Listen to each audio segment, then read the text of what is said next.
Panginoon, maraming salamat po sa araw na ito na kami po ay nagkatipon sa lugar na ito, Panginoon. Kayo po ang nakakaalam ng desire ng puso namin, Panginoon, kung bakit kami narito. Dalangin ko, Panginoon, pagpalain mo po ang bawat narito, maging ang mga kasama po namin na hindi nakarating today, Lord, na manonood lamang sa watch later. Panginoon, pagpalain mo po sila, Panginoon, tumagos ang blessing mo, Panginoon, ang wisdom na nanggagaling sa iyo sa mga screen ng kanilang phone, Panginoon, at kayo po, Panginoon, ang magpaunawa sa amin, Lord, ng aming mga tatalakayin ngayong araw nito. Salamat po, Diyos. Maparangalan ka in Jesus' name. Amen. Alright. So, welcome back, disciples. Dapat practicein na po natin na tawagin ang sarili nating disciples. Hindi lang po tayo basta Christians. Kasi ang Christian is religion. Parang kahit Catholic, Christian ang tawag sa kanila. So, tayo po ay disciples because we follow Jesus kahit na imperfect po tayo. Amen? So, ngayong umaga, ang title po ng Module 1, Module 1 po ito, meron siyang 10 lessons. Ang title po niya, ulitin natin, basahin nyo kasama ako. 1, 2, 3, The Beginning of Our Spiritual Journey. So, we are on a journey po sa ating spiritual life. Alright? So, last week po, ang tinalakay natin ay about, ano po? Statement of Faith, Guiding Principles, LOT and Vision and Mission. Ano pa kasi? Church History. Alright? So, maganda po na alam natin kung saan tayo nanggaling or kung saan po tayo kumakain na tahanan. Alright? So, yan. So, meron po tayong konting recap sa ating lesson 1. Wala mo nang titingin sa mga notes. Alright, so lesson 1 recap. Yan. Who is the founder and former head pastor of LOT and Church? Ate Fatima. Yung sinasabi niya. Kung ano ito kaya na dyan, tama dyan. Si Abelia Abedar. Name. Romeo Abellar. Tama naman. Si Bishop Romy, no? Bishop Romeo Abellar. Siya po ang founder. Next, who is the current head pastor of LOT and Church? Ikaw, Gab. Sino, Gab? Ano? Sino nga? Apelido. Madaming Alan sa LOT. Ayan, Bishop Alan Gami. Ayan, okay. O, ito. What is the vision of LOT and Church? Jake, ka ba? Araw nga, may buko yan ni last week. Ano yan? Alright, baligtad ng konti si Ate Faith. Worshiping, praying, God-seeking, soul-winning church. Ay, hindi pala ako pala yung baligtad. Siya pala yung tama, sorry. Alright, so, what is the mission of LOT and Church? Ano yung mission natin? Great Commission. To make disciples of all nations. Of all nations. Yun po yung ating mission. Right? Kaya tayo narito ngayon. Kasi we will make disciples of all nations as we are disciples now. Wow. Ready na ba kayong ma-persecute? Ma-persecute? Iba naman yun. Alright, so, ayan, give one guiding principle ng LOTN. Ano, ang dami nun. Ilan yon? 2, 4, 6, 6. Magbigay ng isa. Sana kahit isa lang may naalala tayo. 2? Oh, sa 2 lahat nagsisimula. Sige, Ate, ano mo dito sa harap. Kasi ang itim-itim ko na madilim pa. Ano ba? Oh, hula lang. Yung may mga 2. Kunyari, siya sa phone. Sige, bigay na natin. To glorify God, to evangelize, to train and equip, to minister, to do charitable deeds. Kasama yan sa natin, sa guiding principles. And to unite with the rest of the body of Christ. Hindi tayo nakikipag-compete sa JIN, di ba? Sa iba't ibang church, tayo po ay united sa body of Christ. So, magkakaiba lang ang pangalan ng tahanan.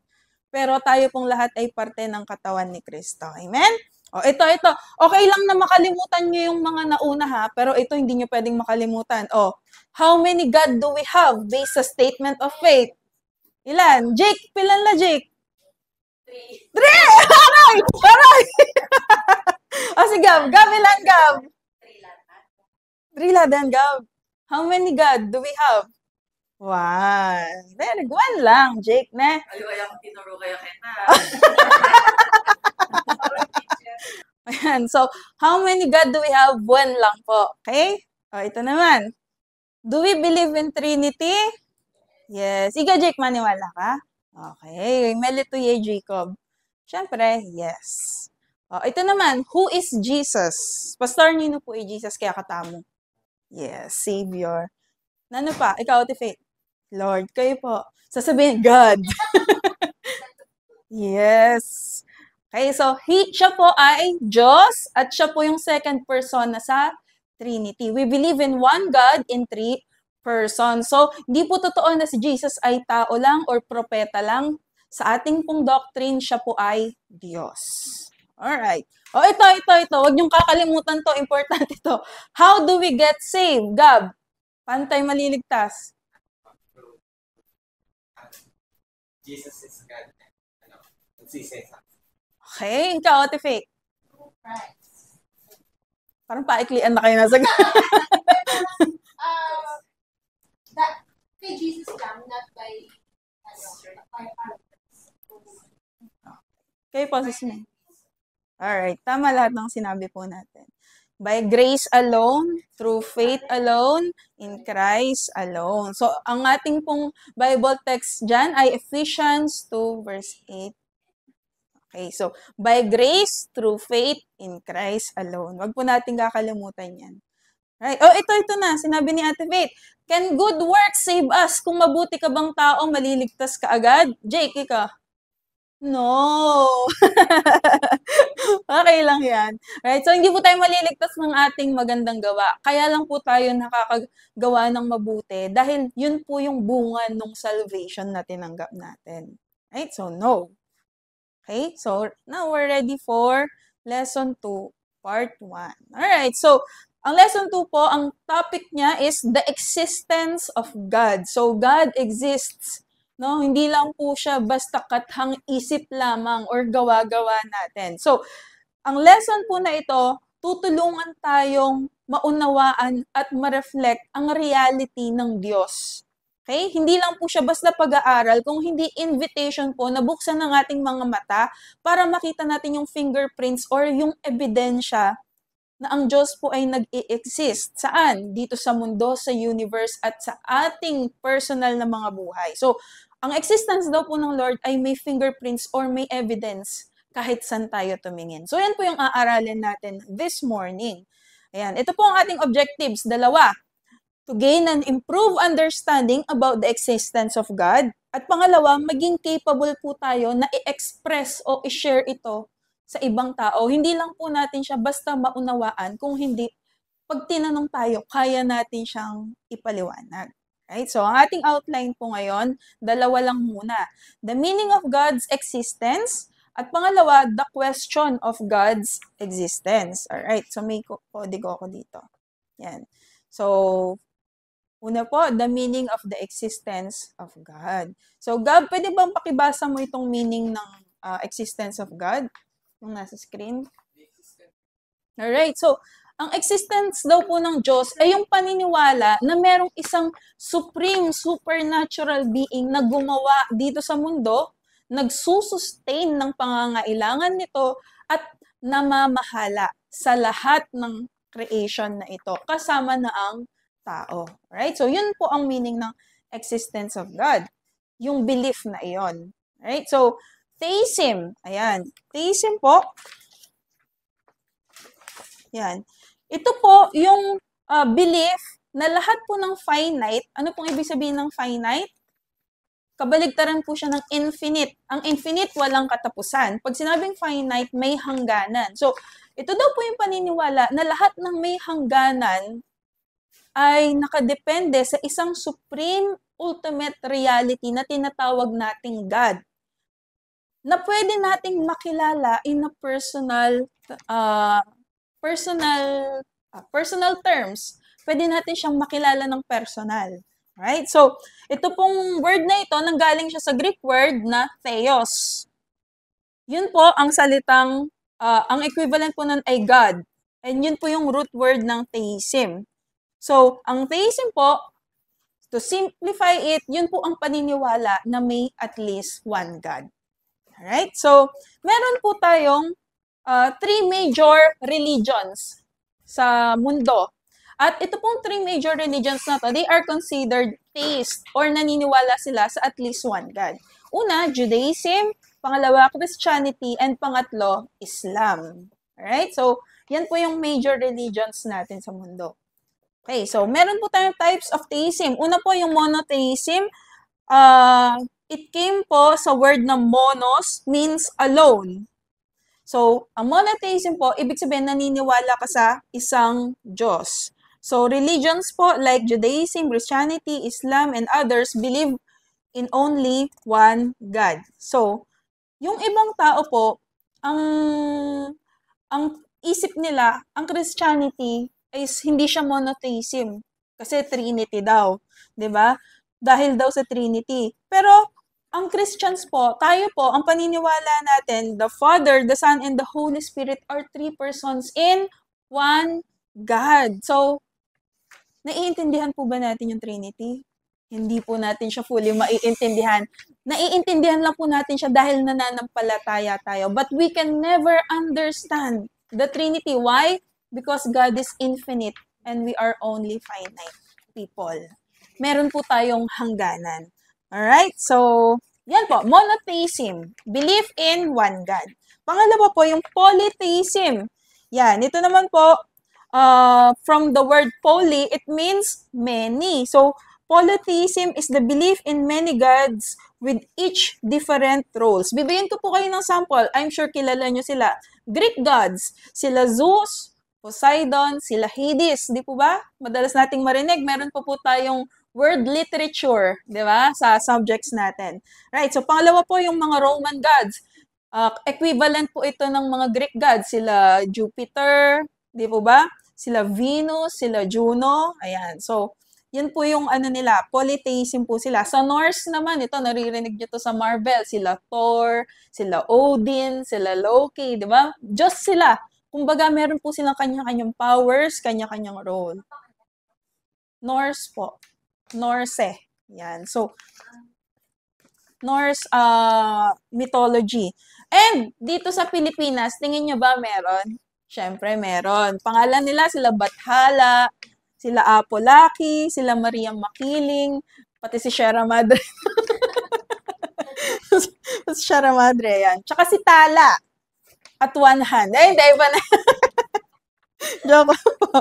So, polytheists not only worship many gods, but they also often believe that the gods of the other cultures are real too. So, kung merong Diyos ang mga Pilipino, meron din sa iba, kanya-kanya tayo ng Diyos. So, ganun po yung paniniwala ng mga polytheistic.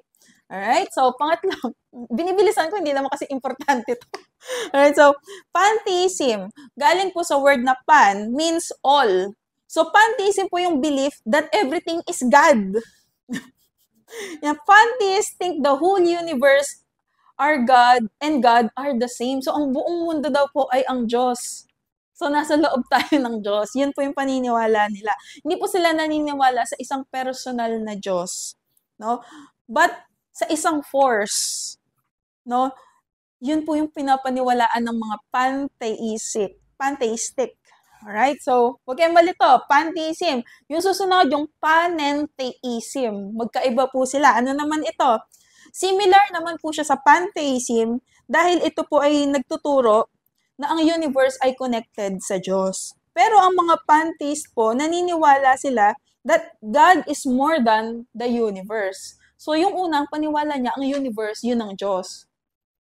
Pero itong pangalawa, naniniwala siya na tama yon, pero more than doon ang Diyos. The universe is part of God, but God is also beyond it.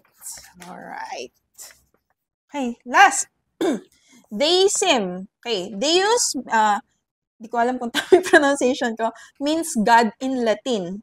So, deists believe in one creator God, but they don't follow any holy books or revealed religion. So, naniniwala daw po sila sa isang creator na God, pero wala po silang Bible or wala po silang pinapaniwalaang libro like Quran or Bible, right? So, they think we learn about God through reason and by looking at the world. So, ang paniniwala nila, makikilala natin ang Diyos sa pamamagitan ng pagre-reason and pag tinignan natin yung mga creations. Alright. Ito. Tapos, naniniwala sila na ang Diyos ay hindi personal. Ginawa niya ang mundo pero hindi siya nakikialam, hindi siya nagmimilagro, hindi siya nagsisend ng prophet para mangusap sa atin, or hindi siya humihingi ng pagsamba. Yun po yung paniniwala ng mga deists. Right? So, yan po yung types of theism na 5 po sila. Ito naman po, atheism. So, sino yung nakapanood na ng God is not dead? Number 1. Alright, pinanood ko na yun. Ang atheism po, ang paniniwala na walang Diyos. So, atheists think the world came through natural processes. Yung mga naniniwala sa Big Bang Theory, no? Lalo na yung mga galing daw sila sa unggoy. Bala sila. Koyoko. Like evolution, ayan. Rather than being created by God. So, lahat is natural process lang. Okay? So, in short, hindi sila talaga naniniwala na may Diyos. Yan. So, ang agnostic, hindi niya alam kung may Diyos o wala. Hindi niya sinasabi na walang Diyos. Hindi niya rin sinasabi na may Diyos. Ang sinasabi niya, hindi niya alam. So, mali ko. Diba? Ganun po sila. Ang agnosticism po, it came from the word unknowable. So, hindi niya malalaman. They don't say God does not or does exist. So, hindi sila sigurado. Gusto nila ng talagang proof na makita nila yung Diyos. Okay?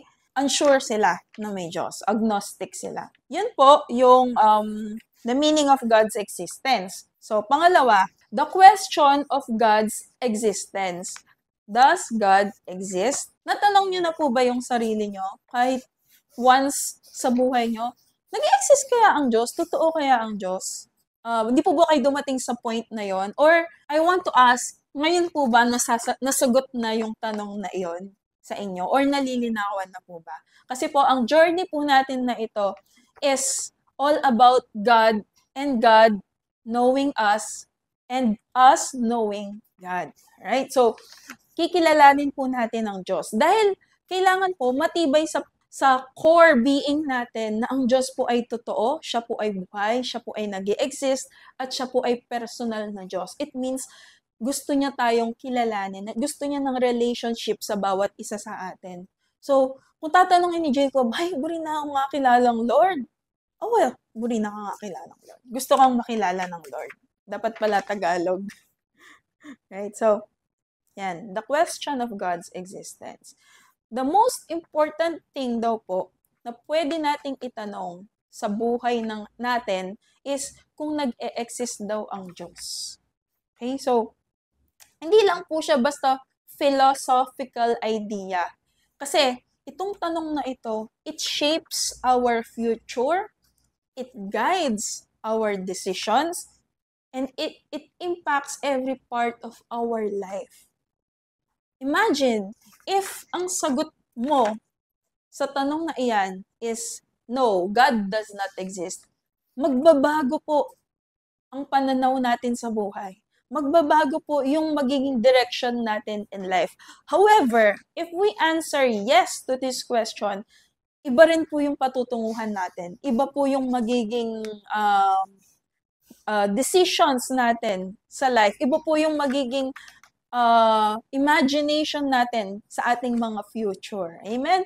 Kasi if God does not exist, saan tayo mapupunta pag namatay tayo? So, lahat ng inaral natin, hindi pala totoo. Diba? So, its effects go beyond this world and our time on earth. Why? Kasi if you believe that God does not exist, then, wala ka nang papaniwalaan na mangyayari sa'yo after mong mamatay. So, you will live your life, diba? YOLO. Kasi you only live once daw. But if you know that God exists and heaven is real, you will live a different life. So, this is very important po. Kahit na simpleng tanong lang siya, does God exist? Yan po ay ating sasagutin. So, meron po tayong Christian apologist. His name po is Dr. Ravi Zacharias. Familiar po ba kayo sa kanya? Right. So, siya po ay Christian apologist. Ito po ay based po sa kanyang libro or sa kanya pong itinuro, sa kanya pong mga teachings. So, The Evidence of God by Dr. Ravi Zacharias. Okay, so letter A, the moral argument. Yan. Zacharias claimed that objective moral values are real and requires a moral lawgiver. So, if morals po were just personal opinions, there would be chaos. So, because everyone could decide for themselves what's right or wrong. The fact that people recognize evil and recognize goodness, it means meron po tayong standard ng goodness sa puso natin. Kasi kung tatanungin ko po kayo, masama po ba ang magnakaw? Yes. Ng pera, masama po. Paano po pag malunggay lang yung ninakaw? Dahon lang ng malunggay. Kasalanan pa rin po. Paano po kung ano lang po, kung maliit na bagay lang, kasalanan pa rin po, di ba? So, bakit po tayo nag-a-agree lahat na kasalanan yon? Kasi meron po tayong standard ng goodness na nakatanim sa puso natin. Kung tatanungin ko si Jacob, Jake, masama ba ang magnakaw? Sinong nagturo sa'yo na masama ang magnakaw? Wala, di ba? Parang hindi natin maalala kung sino yung nagturo sa atin or what. Kasi kahit masama siyang bata, hindi ikaw, Jake, kahit na masama yung bata, alam niya sa puso niya na masama yung pagnanakaw. Kasi meron daw po tayong lawgiver.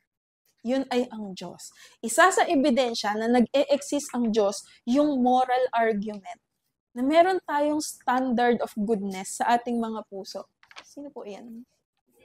Ay, salamat. Dumating siya. First honor. Alright, so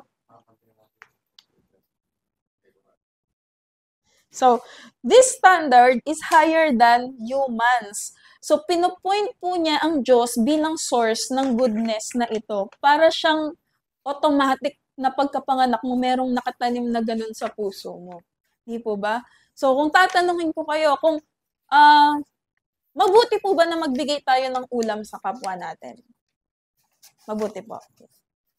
Pero kung panis po, mabuti. Di ba ba? Parang pares po tayo ng di ba? That is goodness po.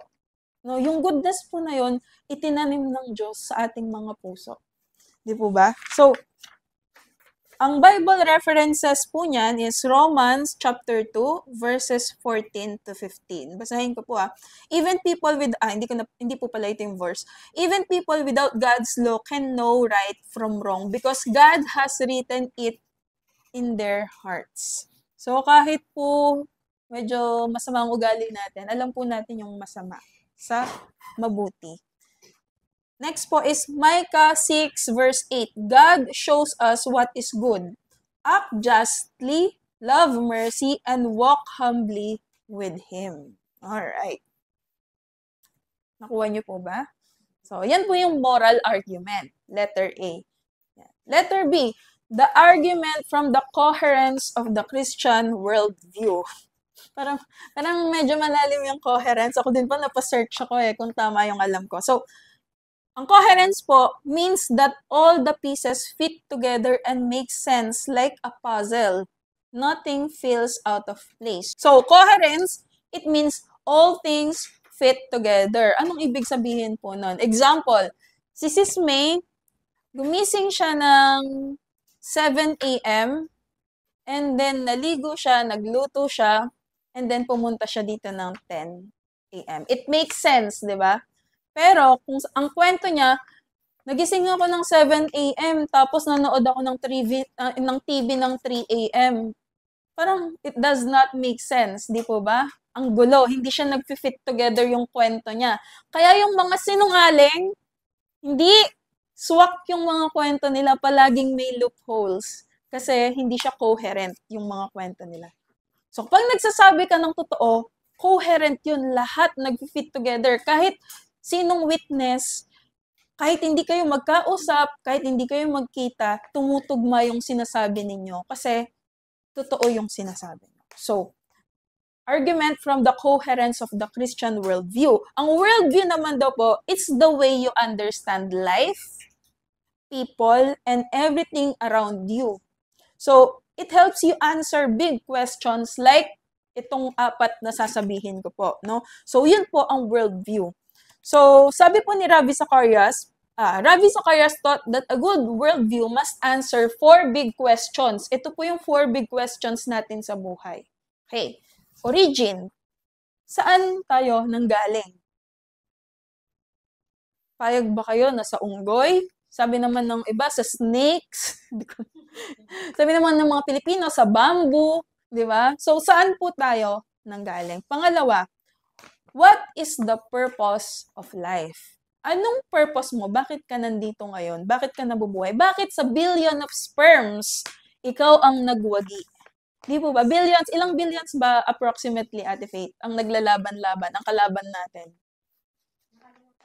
Pero sobrang dami na sperm. Pero ikaw, nandito ka ngayon. Bakit ikaw ang nandito? Hindi yung 4. Di ba? So, 1 of 400 billion. Imagine mo, 1 of 400 billion. Ikaw ang nagwagi. Ano ang purpose?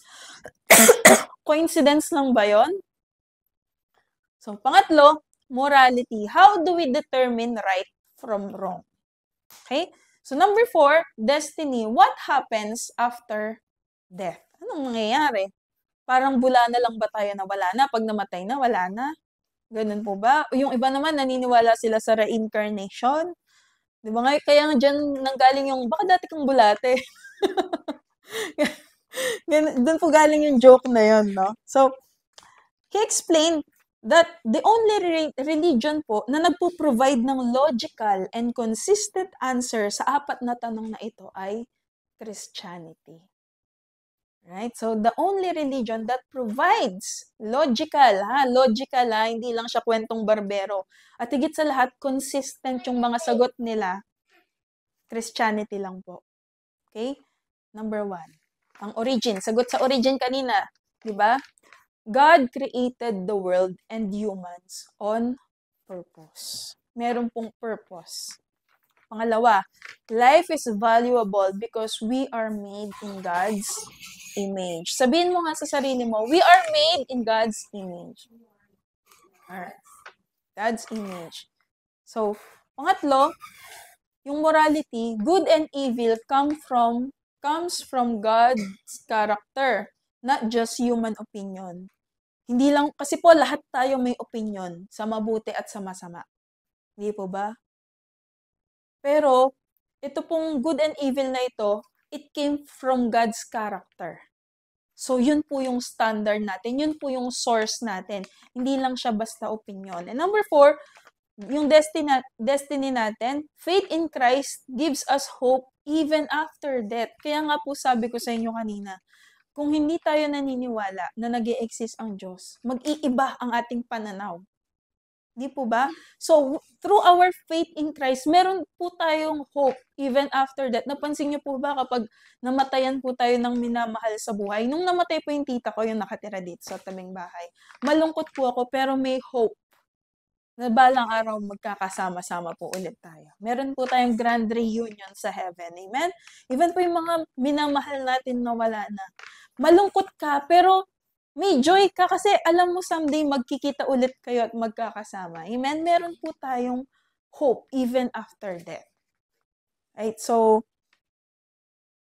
ang Bible references po nito is 1 Colossians chapter 16 verse 17. Yan. Christ created and sustains all things. Okay? So, sa Colossians po yan. And then, Ecclesiastes 12:13, our purpose is to fear God and follow His commands. To fear God and follow His commands. Matakot daw po tayo sa Diyos na nakikita tayo. Amen? Okay, so yun po yung argument from the coherence of the Christian worldview. Pangatlo po, mabilis po ba tayo?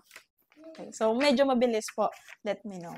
Pangatlo po, letter C, the argument of evil and suffering. So, isa po sa madalas kong nakikita ito, even sa social media, is if God is good, bakit may kasamaan at may suffering? Di po ba? Bakit hinahayaan niya na bombahin ng Hamas ang, di po ba, ang Palestine? Hindi po ako masyadong knowledgeable sa Israel and sa beef nila. So, bakit hinahayaan ng Diyos na bombahin at maraming mamatay na mga babies, 'di ba? Kung totoo ang Diyos, 'di po ba? So Zacharias explains that presence of evil itself signifies that good is present. Kaya alam mo na may evil kasi merong nag-e-exist na goodness. Amen? And then God permits free will, which means the possibility of evil. So, lahat po tayo may free will. Kaya nga po nilagay ng Lord yung puno, di po ba? Yung puno sa Eden, sa gitna pa niya nilagay, hindi sa pinakagilid, di ba? Nasa gitna po siya, nasa heart siya ng garden because yun po ay free will. Free will. Amen? Christianity gives hope. Jesus enters our suffering and offers healing and redemption. So, sinagot po ito ng Christianity na yes, totoo po yung suffering, totoo po yung evil na nag-i-exist, but Jesus came so He could offer healing and redemption. So, no matter how broken we are, He can still redeem us. Amen? Kahit gano'n na kapatapon yung buhay natin, kaya niya tayong bigyan ng redemption story. Amen? So, yun po yung hope ng Christianity. So, ang references po nito is Romans 8:28. Yan. God works everything for good for those who love Him. Next po is 2 Corinthians 12:9. So, God's grace is enough. His strength is perfect in our weakness. Letter D po, letter D. The argument from design. Yan, fine-tuning of the universe. Alam niyo po ba na maraming scientist po ang naniniwala sa Diyos? Dahil the more they understand the universe, the more they believe that there is a designer. Hindi lang siya nangyari out of coincidence. Di po ba? Zacharias often cited the universe's complexity and order as evidence for a designer. Merong ebidensya na may nag-design kung bakit saktong-sakto lang yung gravity. Hindi siya sobra, hindi siya kulang. Sakto lang siya. Di po ba? Bakit hindi nagkakabungguan yung mga stars, yung mga planets? Di po ba? So, meron po nag-design. Merong tayong designer. Alright? So, even scientists, yan, sila Isaac Newton, di ba? Saw the universe as proof of God's wisdom. References po natin is Psalm 19 verse 1. The heavens show God's glory. Yan. Romans 1:20. God's invisible qualities can be seen through creation. Napakaganda po nitong sinabi nung nagsula, no? Yung daw pong invisible qualities ng Lord, visible through sa kanyang creation. So, kung titingin ka sa paligid mo, di ba, kung titingnan mo yung sunset, yung sunrise, kung lalabas ka, medyo malamig na yung hangin, that is God. Amen. Yan po yung creation ng Diyos. Nagpapatunay na siya po ay nag-e-exist. Amen. He fine-tuned the universe para makita mo yung fingerprints niya. Amen. That God exists. Last, the resurrection of Jesus Christ. So, God exists. Pinatunayan po yan ng resurrection ni Jesus Christ. So, si Zacharias po often, he regarded na yung resurrection, yun po yung pillar ng Christian faith. Di po ba? Kagaya nga po ng sabi ni Apostle Paul, di ba? Sa 1 Corinthians 15:17, kung hindi daw po ni-raise si Jesus sa grave, then our faith is futile. Di po ba? Walang kwenta. Kasi hindi niya naman kayang buhayin ang sarili niya. Di po ba? Ang ating Bible references is 1 Corinthians 15:14. So, without the resurrection, preaching and faith are meaningless. Wala pong kabuluhan. Kagaya lang po siya ng mga tao ngayon na nagpapakilala na sila ay anak ng Diyos. Di po ba? Hindi nila kayang buhayin sarili nila. Romans 10:9. Believing in Jesus' resurrection brings salvation. Zacharias believed that logic, morality, science, and experience all point to God. Ulitin ko po, yung logic natin, yung moral natin, even ang science, at yung personal experience natin, nagpo-point lahat sa Diyos. Hindi po ba? Hindi coincidence na kinilibutan ka bigla habang nagpe-pray ka, naiyak ka. Hindi po ba? Lahat po yan nagpo-point sa Diyos. Lumabas ka, makikita mo ang Diyos. Di po ba? Pumikit ka, mafe-feel mo pa rin ng Diyos. Kahit saan ka pumunta, merong fingerprint na nag-e-exist ang Diyos. Christianity gives the clearest answers to life's biggest question, giving truth, meaning, and hope. So yung tanong po, yung 4 questions, 4 big questions ng buhay, yung saan ako nanggaling, anong purpose ko, paano ba ang tama sa mali, saan yung patutunguhan ko, Christianity po ang sumasagot niyan. So, someday, pwede nyo pong itanong sa sarili nyo, o kaya kahit mamayang pagka-uwi, kung nasagot nung faith nyo sa Panginoon, yung 4 na questions na yon. At kung hindi pa nasagot lahat, we are on a journey to answer all of that. Amen? So, why is it important to know that God exists? Bakit po kaya palagay ninyo importante na malaman nating nag-exist ang Panginoon?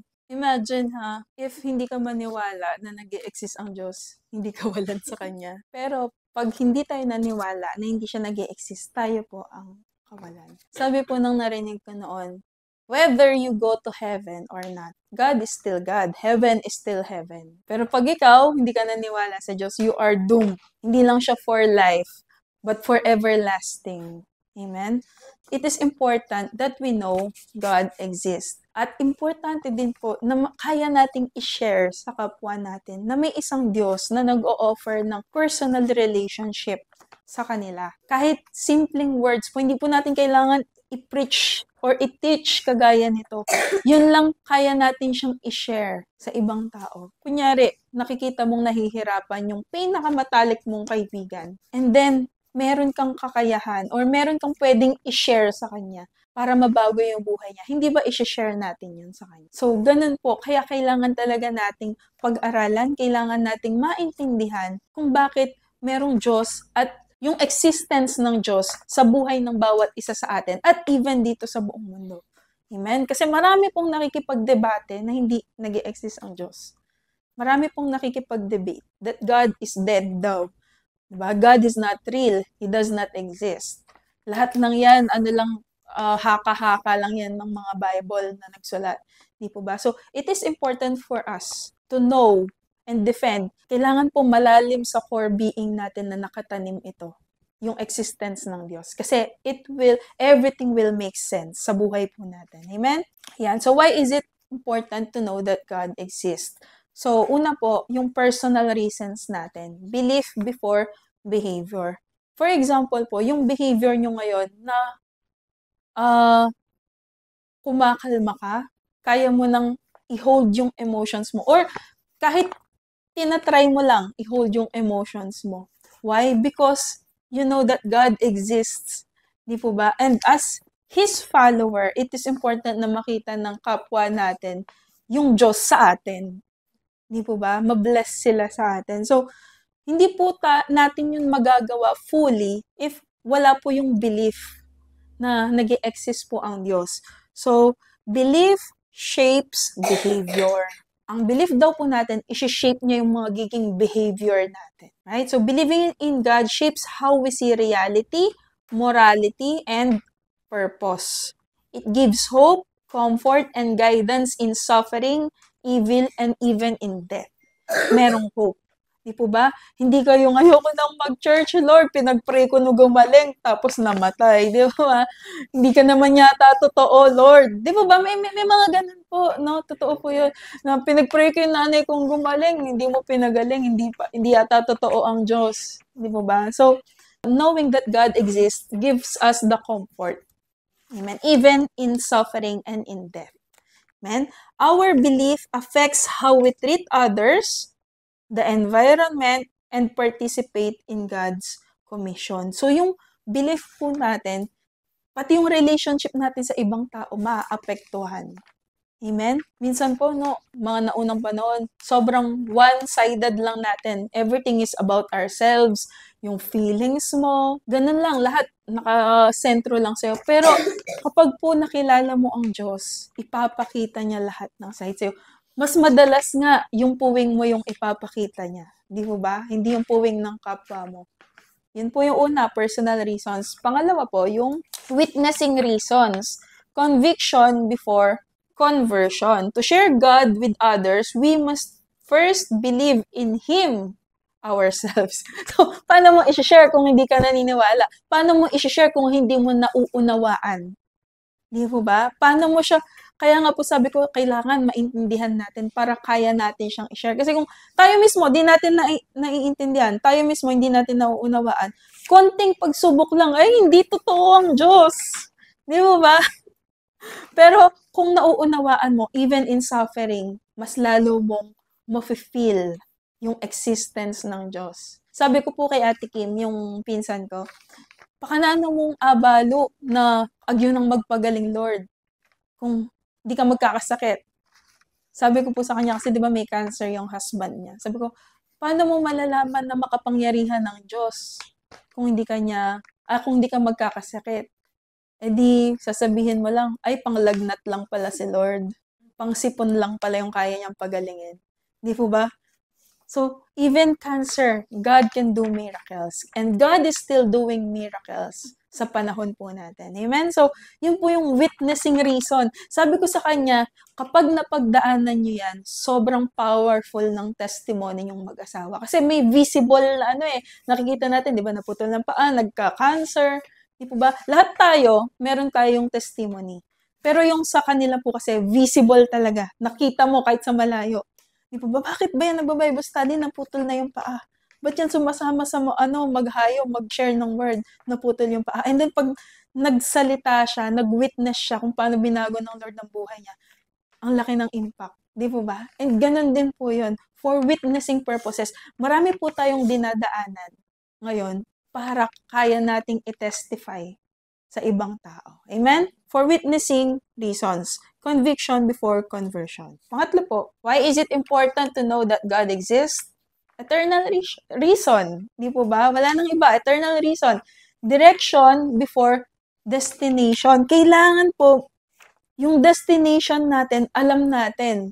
Kasi, ididikta po nun yung magiging direction natin. Sabi nga ni Pastor, kung gusto mong pumunta ng Baguio, hindi ka naman sasakay papuntang Manila. Di po ba? Ang sasakyan mo yung papuntang Baguio. Merong direction. Di po ba? So, eternal reason. So, kung naka-mindset po sa atin ngayon, ang pinrogram natin ngayon sa isip natin, gusto kong pumunta ng langit. Gusto kong isamang pumunta sa langit ang pamilya ko. You will do everything para lahat kayo magkaroon ng personal relationship sa Lord. Di po ba? Pero kung ikaw lang, basta ako mapunta ako sa langit, bahala na sila. Di po ba? Magkakaiba ng direction. Kung kayo po, nasa isip nyo na gusto mong isama yung buong pamilya mo, kahit na maingay si Sebi, kahit malikot si Sebi, isasama mo siya, di po ba? Kasi gusto mo bata pa lang, makarinig na siya ng Word of God. Ganun din po yun. Kailangan meron tayong eternal reasons. Kasi, importanteng malaman nating totoo ang Diyos. Amen? Pag namatay tayo dito lahat, pag lahat tayo namatay someday, wag pa naman soon, Lord. Someday, lahat po tayo uuwi sa Panginoon. Parang reunion lang. Parang dati, nagdi-discipleship lang tayo, pinag-uusapan natin na totoo ang Lord. Tapos ngayon, nandito na tayo. Di ba ba? Pwede na tayong kumanta na ng can we seek to the good part? sobrang na. Wag mo nang mag-skip. So, someday may hope tayo. Ang goal po natin, hanggang langit magkakasama. Alam niyo po, meron po kaming maikling phrase sa worship team and sa youth na hanggang langit. Kaya nung nagpaalam po ako sa mga worship team nung November 1, sabi ko hanggang langit. Kasi sabi ko po sa kanila dati, dapat ang goal natin, magkakasama tayo hanggang langit. Kasi ang dami pong umalis sa worship team nun nung year na yon. Maraming nagsialisan sa worship team. Sabi ko, ngayon, ibahin na natin, dapat ang goal natin, hanggang langit magkakasama. Amen. Pag tinanong po kayo, hanggang saan mo gustong makasama yung mga katabi mo every Sunday? Hanggang saan mo sila gustong makadikit? Dapat ang sagot po natin, hanggang langit. Kaya nung nagpaalam po ako sa kanila, sabi ko, hindi man dito sa lupa, pero hanggang langit magkakasama tayo. Amen? So, ang goal po natin ngayon, walang malalaglag. Huwag mong hayaang malaglag yung katabi mo. Amen? Lagi po nating hilain ng isa't isa para magpatuloy. Amen? Kasi ang goal po natin na destination, hindi sa Paranom, hindi sa garahe, sa langit. Amen? Kasi ang goal natin, hanggang langit magkakasama po tayo. Amen? Wala tayong gustong maiwanan. Mapunta ka na sa impyerno, sama ng ugali mo. Siniraan mo ko. Di ba? Ayaw po natin yung ganon. Kasi kahit po ginawan tayo ng masama, meron tayong goodness. Kasi yun po yung standard ng Lord. Yun po yung character pala ng Lord na sumasa atin. Kaya may ganun po tayo kasi God exists. So, imagine nyo po, nagko-connect po ang lahat ng bagay. Coherent po. Walang out of place. Because ito po yung truth. Hindi siya gawa-gawa lang. Walang humihiwalay. Di po ba? So, that is coherence. So, what we believe in, what we have faith in, we can say, coherent siya. Kasi, kahit saang book ka sa Bible magbasa, walang nag-contradict sa sinasabi ng Lord. Amen? Kahit magkakaibang era silang nabuhay. Amen? So, it is important po na alam nating nag-e-exist ang Diyos. Yan. Tanong ko po sa inyo, what if there is no God naman?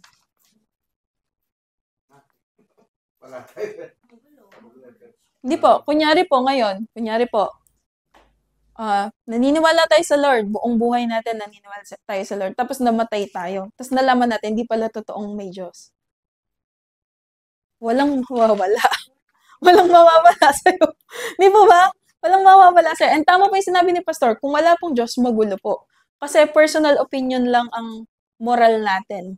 Di po ba? Sabi po dito, sabi po ni Fyodor Dostoevsky, sinearch ko ang huwag kayong dyan, kung paano i-pronounce to. If there is no God, everything is permitted. Kung walang Diyos, yes, ang moral standard mo, opinion mo lang. Hindi naman masama sa akin ng pumatay, di ba? So, pwede. Kasi wala namang Diyos Di po ba? So, without God, morality becomes opinion. Life has no true purpose or meaning. Wala. Wala lahat. Di po ba? So, Psalm 14:1, the fool says in his heart, there is no God. So, kayo po ba yung fool na yon?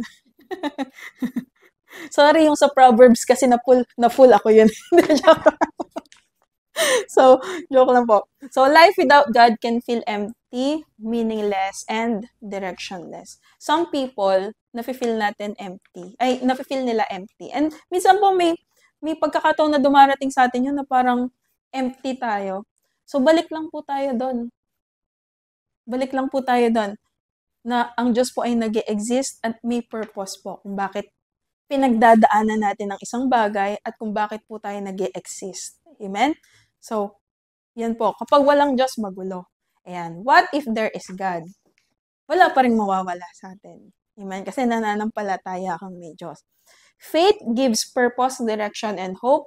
Belief in God is like a compass in difficult times. It gives us it helps us navigate our future. Amen. So, life has eternal significance and death is not the end. So, meron po tayong eternal significance.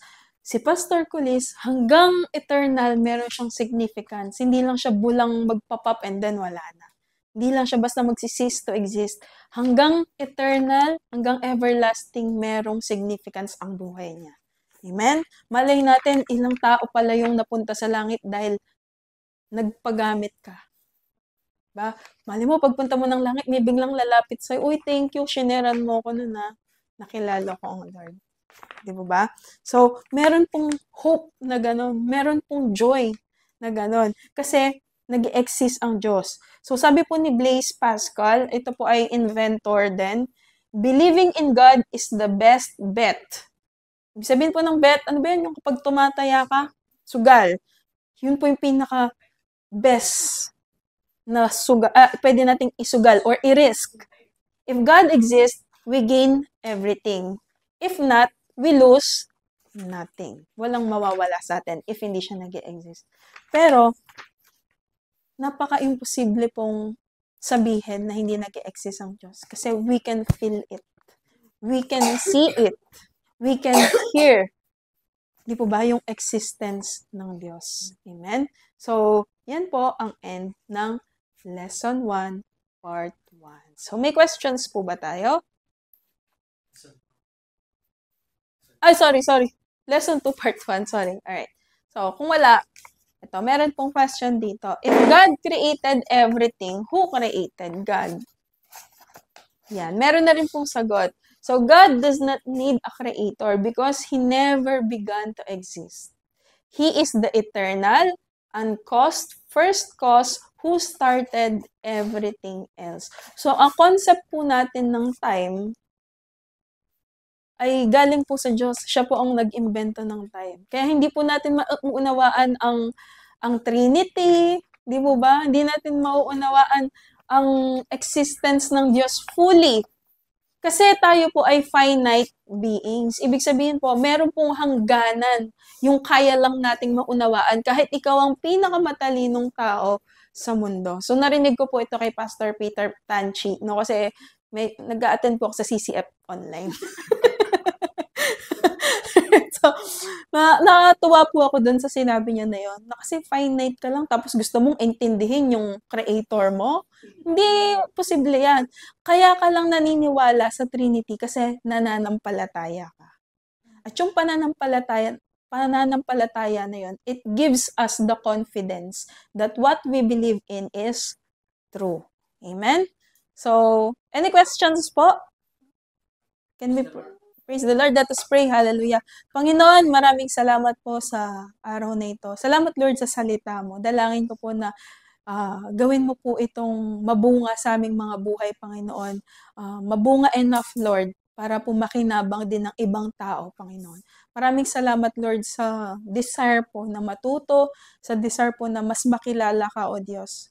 At alam ko po, hindi mo kami bibiguin sa aming hangarin na ito. Lord, ang prayer po namin sa LOTN San Roque ay ikaw po ang mag-lead, Panginoon. Ikaw po, Panginoon, ang aming pastor, Panginoon, senior pastor, Lord. Ikaw po ang aming iniluluklok na Diyos, na leader, Panginoon, sa church na ito. Hindi po ang kahit na sino man, Panginoon. So, mangyari po ang kalooban mo sa aming mga buhay, sa aming church, Panginoon, at bigyan mo po kami ng wisdom upang mas maunawaan at mas maipakilala ka namin sa ibang tao. Salamat, Panginoon, at ingatan mo po kami hanggang sa aming pag-uwi. Pagpalain mo po ang gawain namin bukas, Lord. At lahat po ng a-attend, Lord, dalangin ko, hindi uuwi na walang na-receive from you. Amen. Ngayon pa lamang, Lord, nagsispeak na po kami ng blessing. Ngayon pa lamang, Panginoon, nag-i-speak na kami ng life, ng power, ng healing, Panginoon, and revelation, Panginoon, coming from you. Maraming salamat, Panginoon, sa iyong papuri, sa iyong parangal. Amen. Praise the Lord.